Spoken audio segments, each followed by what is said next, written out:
Forca Kochi super league Kerala ഇന്നത്തെ മത്സരത്തിൽ സ്വന്തം മൈതാനത്തിൽ കാലിക്കറ്റ് എഫ് സിയെ നേരിടുകയാണ്. ഇന്നത്തെ മത്സരം കൂടി തോൽക്കുകയാണെങ്കിൽ പിന്നെ ഈ സീസണിൽ യാതൊരു തരത്തിലുള്ള പ്രതീക്ഷയും ഫോഴ്സ കൊച്ചിക്ക് ഉണ്ടാവില്ല. ഇന്നത്തെ മത്സരം കാലിക്കറ്റ് എഫ് സിയും ഫോഴ്സ കൊച്ചിയും തമ്മിൽ കാലിക്കറ്റിൻ്റെ ആരാധകർക്ക് തന്നെ കോഴിക്കോട് നിന്നും ഇങ്ങോട്ടേക്ക് വന്നിട്ടുണ്ട്. കഴിഞ്ഞ 5 മത്സരത്തിലും തോറ്റ ഫോഴ്സ കൊച്ചിക്ക് ഒരു മത്സരം പോലും ഇതുവരെ വിജയിക്കാനായിട്ടില്ല, ഒരു പോയിന്റ് പോലും ഇതുവരെ നേടാനായിട്ടില്ല. അതുകൊണ്ട് തന്നെ ഇന്നത്തെ മത്സരം കൂടി തോൽക്കുകയാണെങ്കിൽ തോറ്റ് പിന്നിലായി പോയ സൂപ്പർ ലീഗ് ടീം ഫോഴ്സ പുതിയ തന്ത്രങ്ങളൊക്കെ ആയിട്ടാണ് ഇന്ന് വരുന്നത്. ഇന്ന് 3 വിദേശികൾ ഉൾപ്പെടെ 4 പുതിയ താരങ്ങളെ കൂടി സ്വന്തം ടീമിലേക്ക് എത്തിച്ചിട്ടുണ്ട്. പരിക്ക് ഏറ്റ താരങ്ങൾ, വിദേശ താരങ്ങൾ ഉൾപ്പെടെ പലരും പരിക്കിൻ്റെ പിടിയിലാണ്. അതുകൊണ്ട് തന്നെ ഇതിനെ മറികടക്കാനായി 2 സ്പാനിഷ് താരങ്ങളെയും ഉഗാണ്ടൻ താരവും ടീമിലെത്തിയിട്ടുണ്ട്. ഗുരുതരമായ പരിക്ക് പറ്റിയ താരങ്ങൾക്ക് പകരമായി Ugandan striker Amos, Spanish midfielder Van Vargas, Spanish centre back താരം Enrique, Malayali under 23 winger Abith എന്നിവരാണ് പുതിയ സൈനിങ്ങിലൂടെ ഇപ്പോൾ ടീമിലേക്ക് എത്തിയിട്ടുള്ളത്. സ്പാനിഷ് താരങ്ങളായ ഐക്കർ ഹെർണാണ്ടസ്,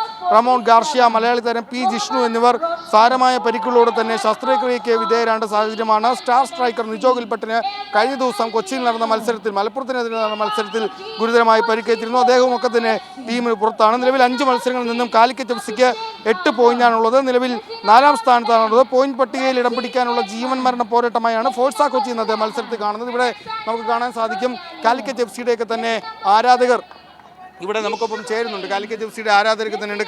കോഴിക്കോട് നിന്നും കളി കാണാൻ വേണ്ടി എത്തുന്നതാണോ? അതെ, പരിപാടി ഇന്നത്തെ മത്സരം ജയിക്കുമോ? ജയിക്കും. ഇപ്പോൾ നിലവിൽ 8 പോയിന്റാണുള്ളത്. അപ്പം ഇന്നത്തെ മത്സരമൊക്കെ കൂടി തോറ്റു കഴിഞ്ഞാൽ സെമി ഫൈനലിലേക്കുള്ള പ്രവേശനം വളരെ പാടായിരിക്കും. അപ്പം എന്ത് തോന്നുന്നു? അല്ല, എന്തായാലും ജയിക്കും, ജയിച്ചിട്ടേ പോകുള്ളൂ. കൂടുതൽ ആരാധകരൊക്കെ തന്നെ നമുക്ക് അവരോടൊക്കെ തന്നെ ചോദിക്കാം. കൊച്ചി പുതിയ താരങ്ങളെയൊക്കെ എത്തിച്ചിട്ടുണ്ട്. അപ്പോൾ എന്ത് തോന്നുന്നു?